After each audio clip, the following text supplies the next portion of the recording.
Welcome back to episode 3 of the Purple Rock podcast. We're going to be recapping this past week's episode, and I am your host, Judge John Reinhold, and this is my co-host, Andy Sayers. I want to thank everybody for tuning in. We are a little humbled by the response, but it's excited by it. And I know every other week we've kind of introduced us by saying, oh, this is crazy, why are we doing this and all that, but we're past that now. Yeah, speak for yourself. I'm past it. I figured I'd subscribe to this podcast. If there was, a podcast of two people talking about this show and the way that I like it, I think I'd listen to it. If I was really bored at work, I would listen to us. Well, I'm often bored at work, and so when I'm done with my fantasy football podcasts and maybe the TV podcast, then I'd listen to this one. Yeah, it'd be third or fourth string. And if you want to know when we have new podcasts come up, we are all over the interwebs. You could follow us on Twitter at Purple Rock Pod. You can also follow us on Tumblr at Purple Rock Podcast. And then you can subscribe on iTunes. All right, so let's get this started. Rule in Chaos was the title of the episode, and it was a pretty good one, don't you think? Not bad. I mean, it's an early season episode, so they're kind of grading on a curve. The show tends to get much better after merges in most seasons, but it's a solid start. There's a lot of potential here, at least. Yeah, well, this is the advantage of returnee seasons, is that at least the early episodes have something to follow, and usually the action starts a little bit. Yeah, the nice thing is that in all new seasons, where it's an entirely new cast, you have to spend a lot of time saying, who's that? Oh, who was that one again? At least with the returnees, half the people you know already, so it moves a lot smoother. Yeah. But whether good, bad, average, it was certainly an eventful night of television, so that's good. It certainly was. And we started off with what is always the worst possible segment, Redemption Island. Redemption Island. What'd you think? So were you shocked that Jervis didn't take his niece's spot? I was not shocked. Yeah, and Vegas did not have that bet on the board. Plus, it was also spoiled by the previews. Yeah, I did like how he said, you go out there and get him. Yeah, that's right. I'm turning this around to be a positive for you. That's right. It's I'm so strongly believing in you that I'm going to let you stay in. It's not that I'm terrified that I would lose. So when Jervis was making his obvious pregame alliance, he wasn't even talking to his niece, was he? No, not at all. I actually liked the challenge that they did. I thought it was a pretty good setup, and I kind of am a little sad that they wasted it on Redemption Island. Yeah, we've seen that one before. I can't possibly recall when, but I know we've had that one in the past. It's not a bad one. What did you think of Candace's performance? She's a stud. Yeah, I think she can hang on for a while here. And you know what? I don't mind. I gotta say, of the people that could be on Redemption right now and making a little run, I'm fine with Candace being one of those. Yeah, and then like last week, we had our wife sitting here, and we were talking about attractive survivors, and you and I are both like, Candace, sure. But she's looking all right this season, I gotta say that. I know, you did point out that you thought she looked a lot better this week. She still doesn't do it for me, but I can objectively say that she is an attractive lady. Well, here's what it is, and this is so silly. It's like, I just think I'm drawn in by the color blue of her shirt. You're not a body guy, you're a colors guy. Apparently. Once the show went to HD, everything changed. And then, so she wins the challenge, and she gives John the clue to the hidden immunity idol. And of course, John makes the move that a lot of rookies would make and doesn't share it with his alliance mates. And then, of course, what do, Andy? They immediately suspect him of trying to hoard it for himself and make a play. Yeah, everybody thinks the idol is a super awesome thing, but it also just can be the worst thing to happen to you. A lot of people are like, if I had an idol, I'd never tell anybody. But sometimes it's better to tell and build alliances on the strength of that idol than it is to not tell. Yeah, one of the better players with an idol we've ever seen was Yule, and he just exploited the fact that he had the idol. I mean, that's a big part of how to use it, is show other people that you have it and get them to come to your side because of that. Yeah, so they know, and you know that they know, and they know that you know that they know. Exactly. That sort of thing. Yeah. So yeah, and I understand him not wanting to necessarily share the clue, because then he might never actually get the idol. I don't know if he had much choice in that matter, though. Everybody knew he had it. But at the very least, if he would have been like, hey, I'm looking for the idol so that we can all have it, that's the play.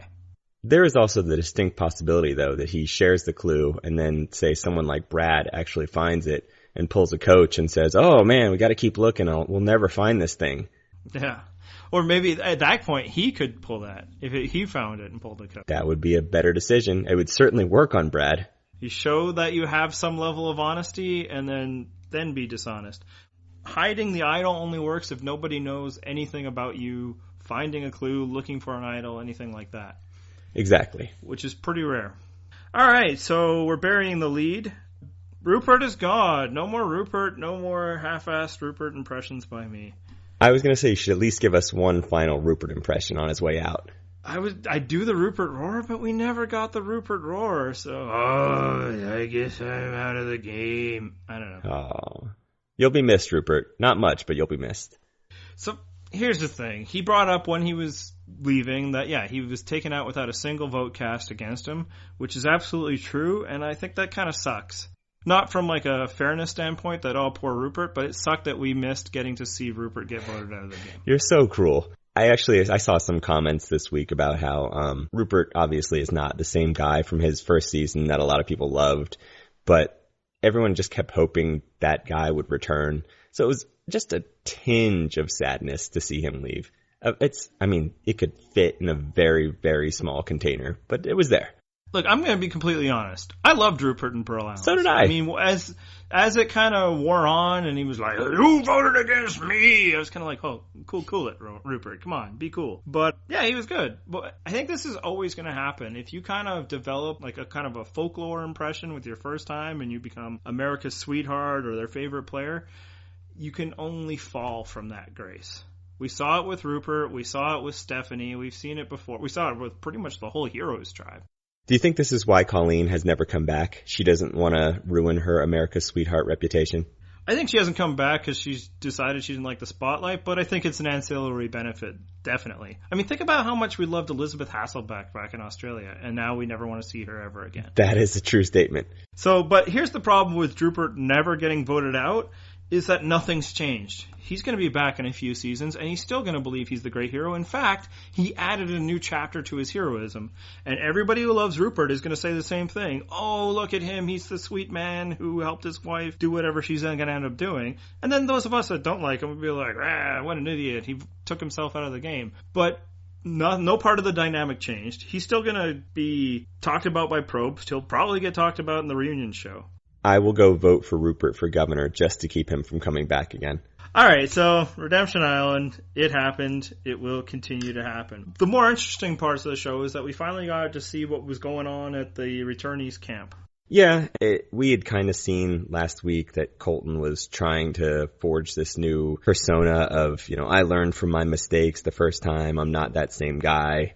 And because of the way society treated me, I have defense mechanisms. He had a great sob story. Got a few people sucked in on that. And then I guess he can't keep up that appearance for very long. And it all fell apart this week. Yeah, I mean, here's the thing. And we are two people literally sitting around in our comfy houses talking about Survivor. But a lot of people who do that think, oh, you just have to do this or you just have to do that. But ultimately, the game will break you down to who you are. And you can pretend for a short period of time, but if you're somebody who always gets into fights with somebody, that's who you're going to be eventually on the show. As we pointed out with our wives last week, once you start depriving people of food and sleep, eventually the real selves are going to come out. Yeah, and by all indications, sometimes it's the first 3 days that are the absolute hardest on the show. Eventually your body finds an equilibrium and gets used to not eating or whatever, but that's what I've heard often is they just complain like, oh, that first night, those first 2 nights. Or if you're Courtney, you're just used to spending your whole life not eating and there's no adjustment whatsoever. That's right. Courtney's like, oh, I can't believe I have this much rice. Exactly. So yes, we saw the bad old Colton coming back, and what was great about it this time is he was what he should have been then, completely marginalized. The way that Aris handled him was just fantastic. And I loved that he walked right in on Aris, Tina, and Jervis, who clearly have a pregame alliance. And he starts trying to spread some rumors about people voting. And those three just see right through it and say, all right, Colton, we're not tolerating this. Go away. Yeah, I like how they're like, oh, no, we just want to talk about things in life. Oh, it's not time to talk about the game. And then he gets on and starts talking stuff. This is not the yoga tribe. This is the game. It's like, you idiot. They're playing the game. They're just not playing it with you. They're playing the game behind your back because they're planning to vote you out. Yeah, so are you becoming an Aris fan? I like him so far. I have a pretty strong first impression of him. I like the guy, the way he's staying nice and calm. He strikes me as the male version of Tina, if that makes sense. Yeah, that might be why they have such a tight alliance. Exactly. He does not strike me as a version of Jervis. Jervis seems like an odd fit in that alliance, but I guess he's taking what he can get. Well, I think Jervis's role in that alliance is a vote. You always kind of want to get somebody that doesn't have a whole ton of agency, that's not going to screw things up for you. Hence Monica's addition to that alliance, too. Yeah, they were kind of looking around and was like, sure, her. What I saw from Aris and what I saw from this tribe is I think they're actually starting to take on his personality. I mean, everything Colton was saying was, about yoga and Zen and all that. Well, that's literally what Aris does for a living. Is it? That's his job? He's a yoga teacher? He's a yoga instructor, yeah. Or at least he was back whenever. I have not followed the life of Aris that closely. He will downward-facing dog his way to the final three. Again. But yeah, so what did you think of this 5-person alliance? So we have Aris, Tyson, Jervis, and Monica, and Tina. See, we'd suspected, you and I think we even mentioned it in our preview for the season, that Aris, Jervis, and Tina had something going. I think I might have said that I hoped or believed that they would have Tyson in there as a fourth. Mm-hmm. We didn't know the fifth, and I think they either actually saw someone's theory that Rupert was going to be the fifth. Which makes some sense. It really does, because Rupert is nothing if not loyal, and he would have made a good fifth wheel. So I think what happened was once he got removed from that alliance by his own choice, I had to go searching for a new one, and they ended up at Monica. Yeah, I'm a little sad it wasn't Laura because of my other plans, but that's probably what happened because Rupert's not going to screw up your game for you. So, yeah, I'd make an alliance with him. So I guess you're saying, and I'm probably concurring with the thing that I think you're saying, that Tina and Aris are already running things. Yep. And Tyson just along for the ride, or is he part of that power trio? I think Tyson's role has always kind of been the guy behind the guy or guys. I don't think he ever wants to lead from the front. In Tocantins, he let Coach take the lead, and he was kind of his right-hand man. In Heroes vs. Villains, it was that with Boston Rob. So, yeah, I think he's probably all right with Aris taking the lead. In fact, from some footage, it looks like he's really all right with it. Because he already has a target behind his back, and he's probably just not the natural leader type. Good point. He's the hide behind someone and make fun of you type. Exactly, and that's what we love about him. That is. So, we saw what was going on there. Colton's being a jerk. We've kind of gotten a sense of the power dynamics, at least for now. And then it's immunity time. And of course, since we saw the dynamics of that tribe, they're going to win immunity. See, I thought it was the opposite. We're spending enough time here that we're going to see Colton get voted out. Well, that's what they wanted you to believe, so that's why they won immunity. I know, isn't that classic with Survivor? It's almost like, I know exactly what this edit's going to tell me, unless they're doing the edit to throw me off of the edit with the thing and the thing. So, is anybody ever going to beat a Returnees tribe in this game? If anyone was going to do it, we assumed it would be this season, and it doesn't seem to be happening yet. Yeah, and it's kind of the same story. They're right there. They have a lead, and then, experience and calm nerves just win out at the end, and the decrepit old Returnees are victorious. Yeah. And we got tipped off. One of the clues that we got at the beginning of the episode was that Rachel might be in danger because we actually saw her. Yes. Actually, when I was watching, she gives a confessional. I'm like, woohoo, my prediction from last week must be true because she's gone. Yeah. As soon as I saw her on screen, I went, oh no, this isn't going to end well. If you remember the challenge, there was 3 people on each tribe that did nothing. That just stood there and watched. That's a pretty good gig. It is. And it was a great gig for Tina. And I think, who was the other one that also stood out on their tribe? Was it Laura? Yeah, Tina and Laura. No, Laura was actually, Laura Rupert. Rupert Laura, yeah. Rupert Laura stayed out. Yeah, they just stood and watched Jervis, and one of the guys did too, I believe. And then on the other side, you had Sierra and Rachel, I believe, and Caleb, I think, did nothing. Really? Yeah, you're probably right. I didn't pay enough attention. All I know is that the Returnees tribe won again. So we go back to the Loved Ones beach, and Brad didn't take it very well. No. You'd be surprised, but Brad kind of has this testosterone-fueled male ego thing going, and he didn't take kindly to being mocked by Jervis. Yeah, I was kind of watching just how intensely he was seeming to hate, the hate for Jervis. And I was like, did they cast Brad Culpepper or did they cast Riley Cooper? Yeah, Well, let's not throw undertones into it this week. I was a little suspicious last week about his motivations for getting Marissa out. This week, I really do think it was because Purvis winning and rubbing it in made him feel like less of a man. Yeah, I mean, he's probably one of those guys that when people do a sack dance in front of him, like I guess he was on defense, so spike the ball in the end zone, you just get really pissed off, especially if it's one of those guys. No, I won't keep casting aspersions on Brad. It was getting kind of ugly. That's all I'm saying. It was, and you could tell the rest of the tribe was kind of like, all right, it's really not that big a deal. We're not going to be body slamming anyone. Yeah, and in fact, I wonder how they're playing that, the rest of the tribe, because everything we've seen from confessionals when he was first putting together the alliance to just kind of the side eye and stuff, so when he was doing his rant, does this mean that they're ready to vote out Brad, or if they're like, hey, great, this is exactly what we want from our shield? I think that's exactly what they want from him, and he's sticking around as their human shield for a long time. So it's time for them to vote somebody out. The brains of the operation get together and come up with a strategy. And as I said last week, I was impressed with Caleb and Beatus. Beatus? Yeah, let's call him Beatus. I think that's right. Yeah, they, like you said, they seem to be the brains of the operation. They correctly identified the strategy to take out Tyson's woman in the hopes that Tyson would throw himself into Redemption Island next week, which the previews seem to indicate that he might. Even if he doesn't, it's at least a good strategy to try. Yeah, because if they don't swap, you at least kind of put that bug in the back of their heads, like maybe we should stop winning these things. Yeah, exactly. And sort of intimated that, the three women are both roughly equal in terms of physical prowess for the challenges, so you're not losing much by voting one out over the other. And again, the plan to attack Rachel kind of makes sense to get at Tyson. And what I like is that the other two girls, Tina and Sierra, didn't just sit around and decide to vote against one another. They came up with alternate strategies to at least try to keep themselves in the game, which is why, of course, Sierra's going to win this whole thing. Actually, by the way, that was Katie and Sierra. You're confusing her with her mom, which I'm betting you're not doing with Sierra and Laura. Nope. Yeah, Katie and Sierra, I guess, not a bad plan to vote John just in case, but ultimately didn't mean much. Yeah, I know. I think the loved ones were kind of overthinking that. There's no way John's giving up his immunity to Rachel. Yeah, it's like you get that his wife is just over there, right? Yeah, exactly. There was very little reason for him to do such a thing. So let's talk a little bit more about this strategy. So yes, the strategy is somebody has a strong loved one on that side, we're going to vote them out. Although I don't think anybody's voting out Vetus for that reason. Do you think this might be kind of a thing where now Monica might be in danger on the other side if they want to take out Brad?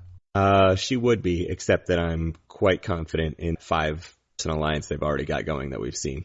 Nah, you could swap her out with another Laura. The thing is, there's two to choose from. I do wonder who they'll go after on that tribe, because I guess the obvious target would be Colton, because you at least get potentially Caleb in the crossfire there. And if you don't, you get rid of Colton. Right. Either that, or you go after Kat to get rid of Hayden. Not a bad strategy either.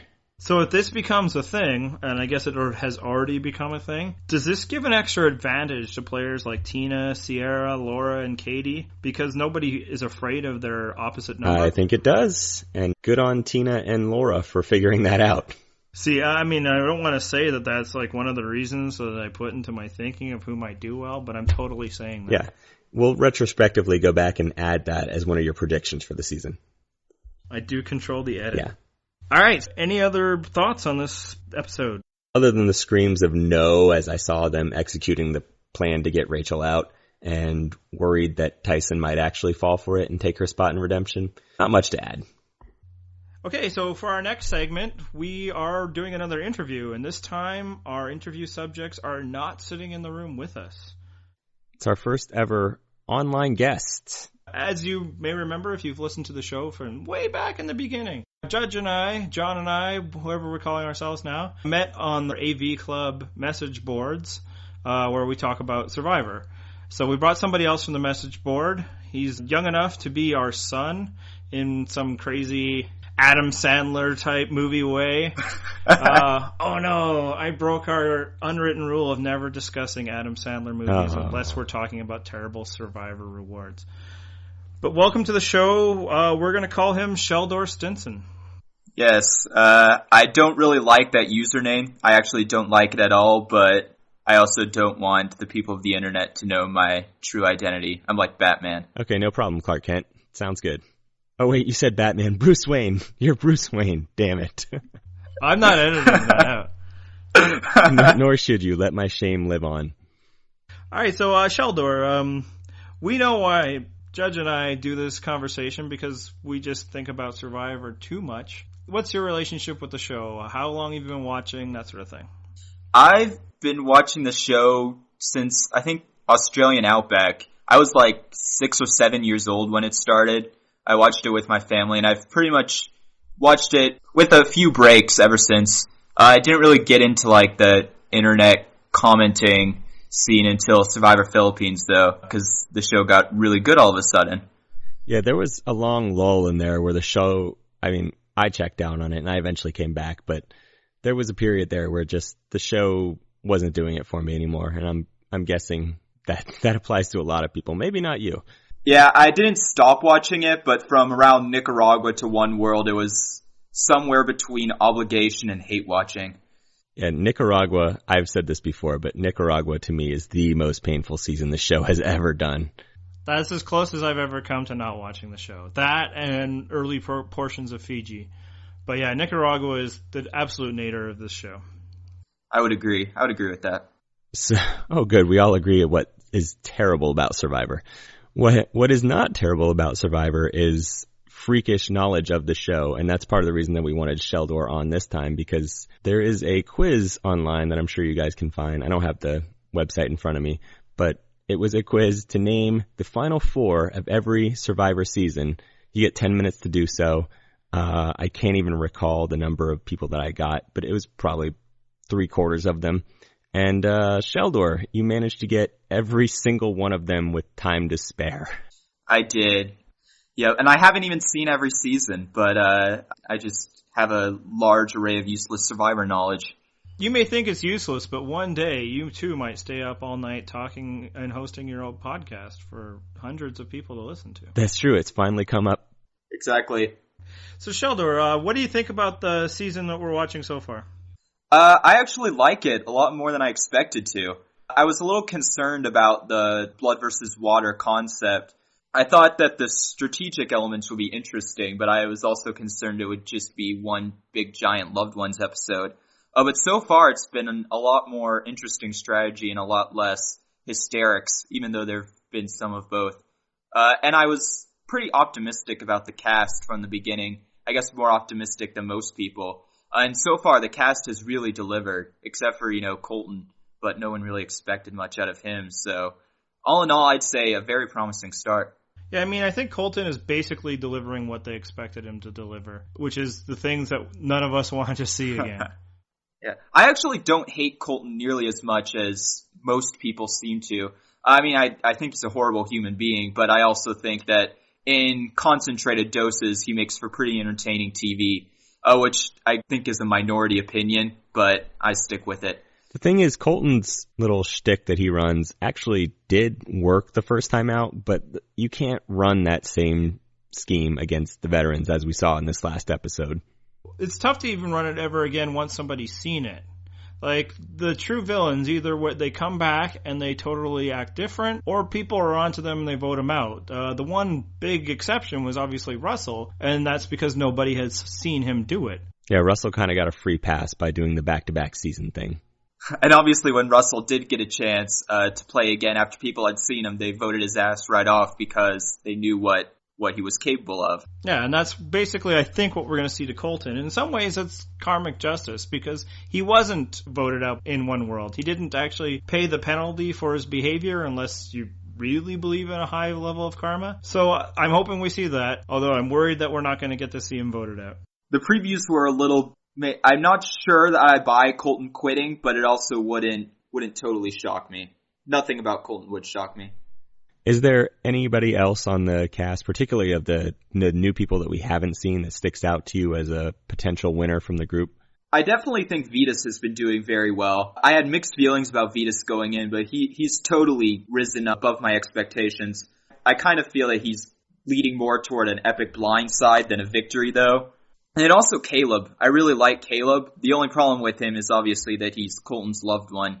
And there's probably about a 90% chance that that's going to be the reason that he goes home. And Sierra. I actually really like Sierra. That means both of you like Sierra, and I'm the dissenting opinion on that. I don't see what you guys are seeing in her. I don't think she has it in her. Well, and that's why we are currently playing in a Survivor fantasy game, and you are totaling the scores for that game. I finished 7th place in my own league. So I think I just gave us a transition there. So another reason why we wanted to bring you on was to talk about the AV Club Fantasy League that we're in. To recap, we each picked 2 survivors in a snake-style draft. There were points for different achievements on the show, and at the end of the season, whoever's totaled up the most points among both of their survivor wins. And in our first episode, we talked about the draft, and we just completely made fun of you for picking Jervis. So defend your picks. Well, judging by the first episode, you absolutely had a right to, because Jervis sucked all of the levels that you can suck on in that first episode. But I do actually still stand by that pick, because I think that Jervis... Well, first of all, after like the first couple picks, Aris and Tyson, I wasn't really sure what were my best options for picking, because there's kind of a short supply of really good cast members this season. Mm-hmm. So I sort of narrowed it down to people who could, number 1, win challenges that don't involve swimming. And number 2, who were good social players who I thought would be in a majority alliance and be in the game for a long period of time. And so I kind of narrowed it down to Jervis and Hayden. And then the tiebreaker was that Jervis is a returning player. Mm-hmm. So that's why I picked Jervis. So just to clarify, you decided that Jervis was a great social player because the extent of his social game in his original season was laying around in the hammock a lot and running until he got to the woods and then walking when he got in the woods during challenges. He's too young. He was like 5 years old when that happened. That's a good point. I didn't think about that. I have rewatched Borneo since then. I am a Survivor nerd. I have rewatched Borneo once. But I think the thing about Jervis is that he's one of those people who's just naturally likable. Like, people gravitate toward him.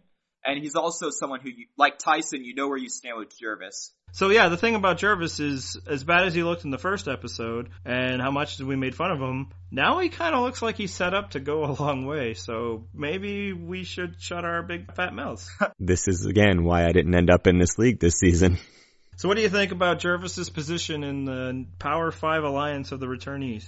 I think he's in the perfect position. Aris is clearly the leader, and you never want to be the leader of that alliance because that's the first person who gets their head chopped off. He seems to be on decent terms with most of the people in that group. And if the returnees keep winning, then he's going to be in the majority, and he doesn't have to worry about, everyone on the other tribe hating him. My biggest concern with Jervis is that I really don't know that he could win. I picked him because I thought that he might be able to win. But 2 episodes in, it's looking less and less likely, but I do think he'll go very far. If nothing else, he did pick the right alliance. That seems to be the group to be in right now. Yeah, I absolutely agree. That alliance has legs. I don't think it's breaking up anytime soon, unlike certain Brad Culpepper-led alliances. We didn't actually cover this in the preview episode for the season because we hadn't finished our draft yet, but you actually ended up with both of the Petersons, Jervis and his niece. That was not my original intention. Handcuff. Yeah, you did kind of get screwed. Yeah, so I guess at that point, the only real candidates left in my mind were Marissa and Colton. And Colton was just like a huge high-risk, high-reward player. He's either going far and getting a lot of points, or he's flaming out early. And it looks so far that I made the right choice by picking Marissa, because I do think she has a chance on Redemption Island. I'm not sure that she'll make it all the way. I actually don't think that she will, but I do think that she has a chance to win some points. And more importantly, I think she can give Jervis a hidden immunity idol, or the clue to the hidden immunity idol, and I think he can use it. And so that was sort of an unexpected benefit of picking both of them. And I think actually her elimination also helps Jervis. He's now complete non-threat. You don't have to worry about him pairing up with somebody come the merge. His loyalties are with the alliance that he's with. You're assuming that Marissa doesn't make it back in, by the way. Yes. I am assuming Marissa does not make it back in. I, too, am making that assumption. We shall see. All right, so any thoughts for the rest of the season? So you don't think Jervis is going to win it? Who do you like best based on... I like Tyson's chances. Actually, I like Tyson's chances more after Rachel got voted out. Because if those previews are any indication, Tyson's actually going to take the game seriously for once. And I think that Tyson taking the game seriously is an absolutely huge threat and I think he could wipe the floor if he really wanted to. And I like Sierra. If I had to pick a newbie who was going to win, I would pick her. I think she has what it takes to sort of slither her way through the end, and I think she's likable enough to get votes. The problem with this cast is there's not a whole lot of potential winners. Like, there aren't people who I look at and think, this person could win Survivor. So it's really up in the air right now. The one nice thing is the list of people who can't win isn't that big just yet. Like, Brad Culpepper can't win this game. Colton can't win this game. Obviously, Rupert can't win this game, or Rupert's wife. But other than that, not too many people have at least stepped on the grenades just yet. Exactly. There's no clear losers in this game except for those ones that you mentioned. I would maybe throw in Kat to that as well, but I don't think Candace or John have much of a chance either, to be totally honest. Agreed. Likewise, but yeah, I wouldn't totally rule them out, but I don't see it for them either. And I actually realized this afternoon what it is about John that always that rubbed me the wrong way. He reminds me of Dr. Rape from Mad Men. Because he's a doctor. That too. Poor Candace. Have to wait for him to go to Nam. I'm sure he's a lovely human being, but that's where my brain goes. I bet Dr. Rape wouldn't take Joan's place on Redemption Island either. I'm just saying. Speaking of lovely human beings, Andy, we had actually discussed the casting in our preview episode for the season, and we had mentioned that RC was originally going to be on this season. She was replaced at the last minute by Candace, and wanted to pose this question to both of you guys. If you were the casting director, you've got a last minute fill-in slot, RC's backing out, you need the pretty girl to cast for this season, because that's the slot that RC was going to fill. Who would you like to bring back? Sheldor, I'll start with you. I have two answers for this. The first is based purely on looks, purely superficial, and I'm going 100% with Chelsea from One World because of reasons. Yeah, two big reasons. Yep. I actually think there's 3 attractive candidates from that season. The problem is there's 3 other people from that One World already on the show, so that's why I crossed Chelsea off my list. I don't know what you would bring to the table from a gameplay perspective. I'm pretty sure we saw everything to see from Chelsea in One World. But as far as game goes, I'm going to go way, way back to Survivor Africa. And it took me a long time to figure this one, and then it just popped into my head. Kelly Goldsmith from Survivor Africa was one of the first players to get sort of screwed and to outthink herself out of the game when Lex got super paranoid and decided to turn on his alliance and vote out Kelly.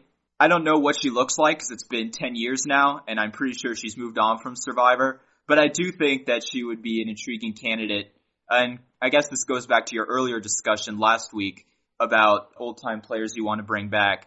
I think that she's my pick for that spot. All right, Andy, what about you? Who would you like to see back in that spot? Well, first off, way to go, Sheldor. You answered 2 historical segment questions back to back. And getting back to last week, some of the other suggestions that we had included Andrew Savage. I cannot believe that I did not think of Andrew Savage first.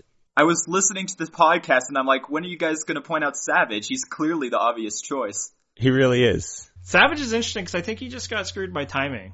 Like, he's totally an alpha male that Probst would love to have, but All-Stars was the very next season, so they're only going to bring back one, and obviously it's going to be Rupert because he was the breakout character. And then the next time they bring back returnees, they weren't going earlier than All-Stars. So Pearl Islands was just off the list. So then by the time Heroes vs. Villains rolls around, he's not one of, like, the 5 heroic men. Like, he's not a top 5 guy. So it's just kind of that there's just been never a time to bring back Savage. Which is disappointing because if you ever saw Pearl Islands, he really was one of the breakout stars of that season. He just got overshadowed by, unfortunately, Fairplay, Sandra, and Rupert. Yeah. And I don't know how well he would do on Modern Survivor either. I think we're almost at the point with Savage where he's better off just staying where he is and letting the legend of Savage continue and not having his reputation tarnished like certain other people from that season who decided to come back. Again and again and again. That's a legend for us Survivor nerds. I think that one of the reasons why some people like Inaris or that come back is like regular people have no idea who they are. So it's almost like if you don't come back, you're almost forgotten. And that even includes like Hall of Fame caliber like players like Yule, who I believe is not in their silly little Hall of Fame, and probably only because he hasn't come back. I don't think Savage is that interested in Survivor though, as opposed to someone like Aris who's still, pretty involved in that community. I'm pretty sure Savage moved on with his life, and I don't think he honestly cares. But we care. Exactly. And I think keeping his legend intact is more important than giving Savage a chance to redeem himself. Yeah, it'd be nice to have him back, but I'm sure it would end up disastrously like a lot of the returnees we've had come back. Best case scenario, he pulls a Mike Scoop in and makes it all the way to the end and is pretty much just meh. All right, but getting back to the original question is who I would pick who I would have cast instead of Candace, who I think we can all agree. Even though she looks all right now, why Candace? Why a third time for her?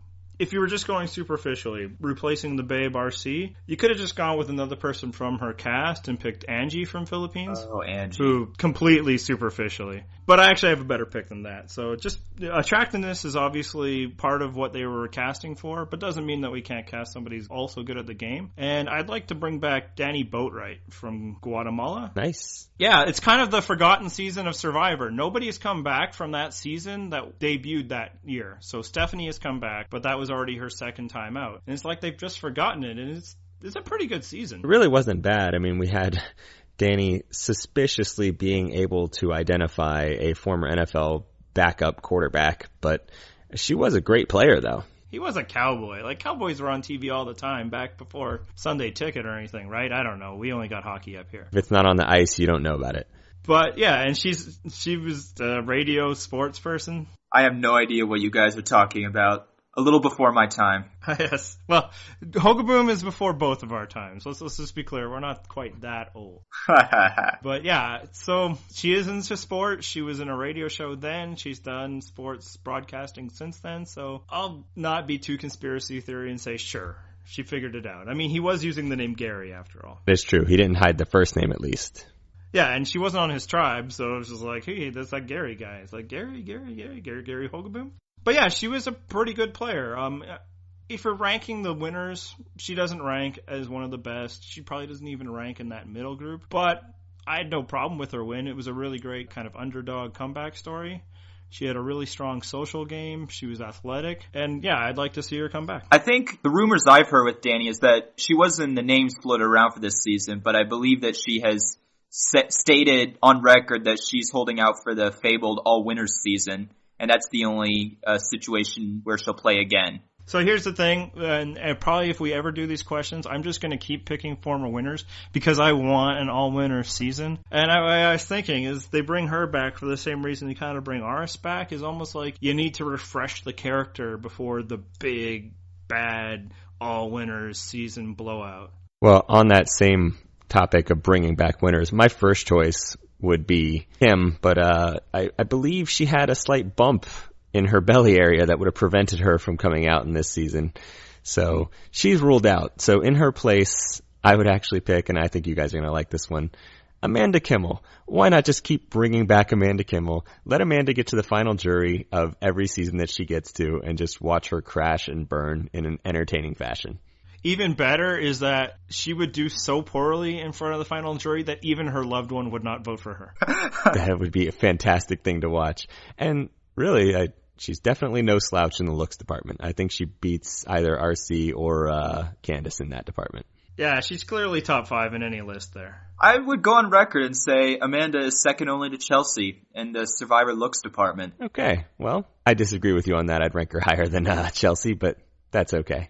The heart wants what the heart wants. Gentlemen can disagree. So there you go. We just listed, 3 to 5 women that would have been better choices than Candace. I believe we've already had a bit of this discussion on the AV Club boards, but if anybody has other suggestions of who Survivor should have brought back to replace RC besides Candace, and for the purposes of this exercise, we're just assuming that they have some kind of male loved one in their life. Send us your thoughts through the various channels that you can contact the show. And I want to thank Sheldor for appearing on the podcast. Thank you guys for having me on. It's been fun. And hopefully we can have you on again when we can finally be justified that Jervis was a bad pick, or that you can go to us, in your face, losers. I knew what I was doing. Good luck with that. It's about 50-50. I'm really hoping. I haven't given up on hashtag Team Peterson. I'm still on the bandwagon. I will ride it into oblivion. I don't think even Jervis and Marissa are using hashtag Team Peterson. Hey, I'm setting the trend.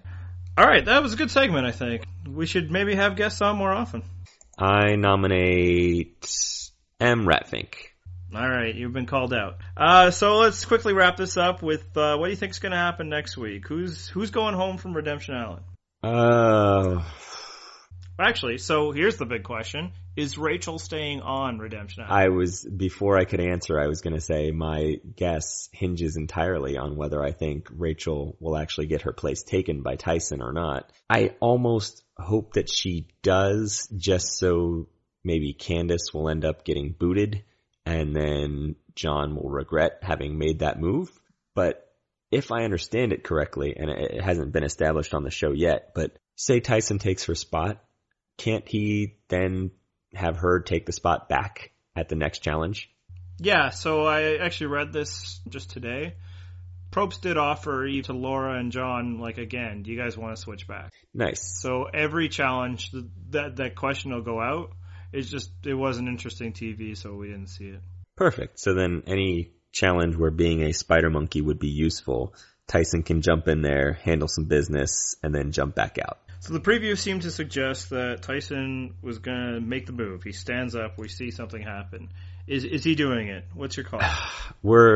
We've been trained and conditioned to never believe those previews. I don't know, though. I kind of feel like he will, just because he is really good at challenges. And if it happens, I mean, you can generally see what the challenge is going to be just from sitting in the stands. So I'm sure he'll have some idea of what it is. And if he thinks he can win it, I don't see any reason why he won't jump down there and win it for Rachel. So what we did see in the previews, I think he was saying something like, you guys are going to pay now, or something like that, or something to that effect. I think maybe what was happening there is he decided to stay in the game, and he's going to keep kicking their ass in challenges. I think that's the tease that they might be throwing to us, making it look like he's going to jump into the Redemption Island challenge, but really he's referring to the fact that he's going to beat them in immunity challenges.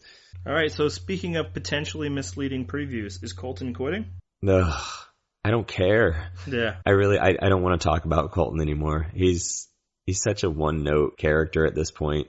So I think probably what happened there is he ran over to hug Caleb, and then Probst was like, don't be mixing tribes. You weren't given all that. You might have to leave the show. And he's like, I don't care. I'll leave the show. That's probably what's happening, and he's not leaving. He's not going anywhere. Until, and here's my prediction for next week, Colton gets voted out.